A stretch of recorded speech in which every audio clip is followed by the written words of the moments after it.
My name is Josh, and I'm part of the San Diego affiliate of the National Alliance on Mental Illness. At the heart of NAMI San Diego's mission is the ending of the stigma associated with mental illness.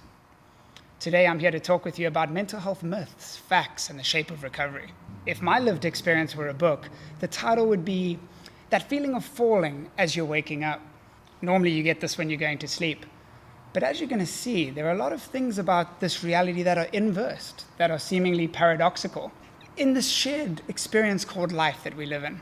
Some things that have been unintentionally woven into society's story about mental health just don't align with the facts. We're going to talk about mental health myths, bust some of those with facts and story, and talk about the shape that recovery and thriving can take in this interconnected life that we share. When you read a book, you're entering the world of the author. And when you step into society, you're entering a world written by our shared mindsets, which means that reality is rewritable because the mind is. By collectively changing the story, the narrative, we can unleash new layers of meaning and beautiful twists in our plot through the power of living this experience together. Mental health affects anyone with a mind. Learning how to read these experiences, these states of mind, is crucial. And gnarly mental health challenges can and do affect everyone, from the CEO to the custodian, to your favorite rock star, to the child next door. 1 in 5 people in San Diego experience it, and we can't tell by looking at someone. Appearances can be deceptive, and even the word personality comes from the Latin word persona, which means the mask that we wear. But beneath the mask, in the clear light of authenticity, freedom can come. We can breathe again. What does the face of gnarly mental health experience look like? What is the face of mental health challenges? This is the face. And this is the face. And this is the face. Even though my face may be different to yours, we're in this together. I care about you. I care about us. I have the same ingredients in my mind that you likely have in yours, and in your family's and friends' mind. I was fairly normal, I guess, until I awakened the sleeping potential of my genetics that I got from both sides of my family, but didn't really know about. A myth is that mental health conditions are because of personal or moral weakness, but that's just not true. Sometimes, the external environment and the internal environment line up in a way that unlocks Pandora's box, that pushes a person into the plunge. You know that experience of falling while waking up? I fell. They call it bipolar type 1. But as most library patrons know, words are powerful and helpful, but they never quite capture the true experience, the ineffable experience. That feeling of falling can be pretty cool when you get that sensation in your stomach on a roller coaster, and pretty scary and messy when the roller coaster is your own mind, and there's no safety protocol, and it involves the lives of your wife and your daughters and your brother and your mom. I was arrested twice. I was taken to the psychiatric hospital against my will 6 times. I bulldozed the world I knew. It's been hard. It's been scary, and I couldn't think my way out of it like I always used to be able to. It's a myth that you can just think your way out of these things or pull yourself up by your bootstraps.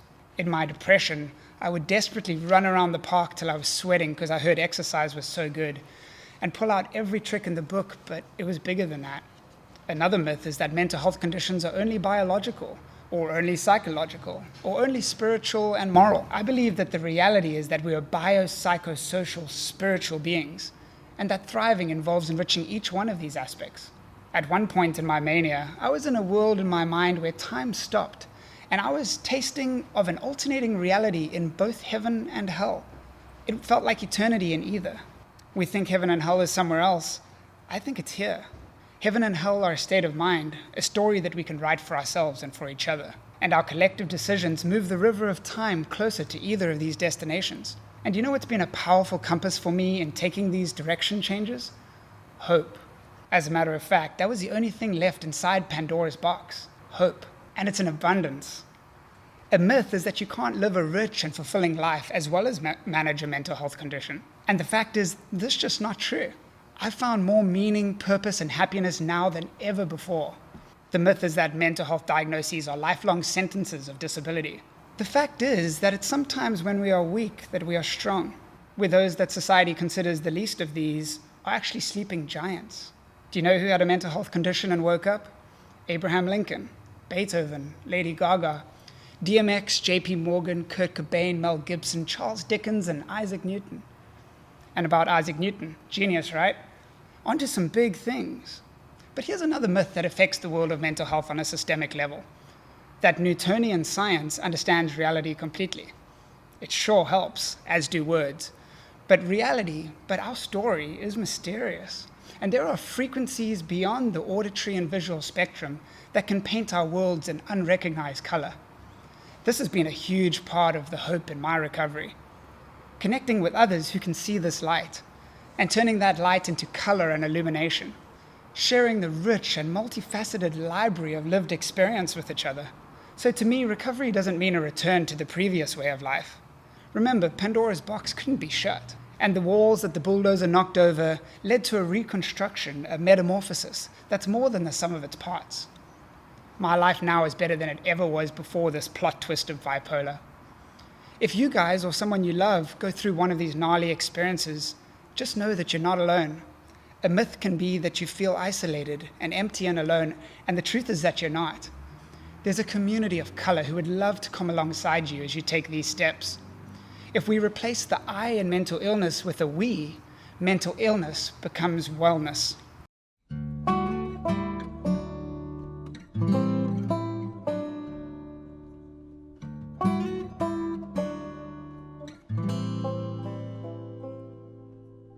The Literacy of Lived Experience series is made possible by the Mental Health Initiative. The Mental Health Initiative project was supported in whole or in part by the U.S. Institute of Museum and Library Services under the provisions of the Library Services and Technology Act, administered in California by the State Librarian.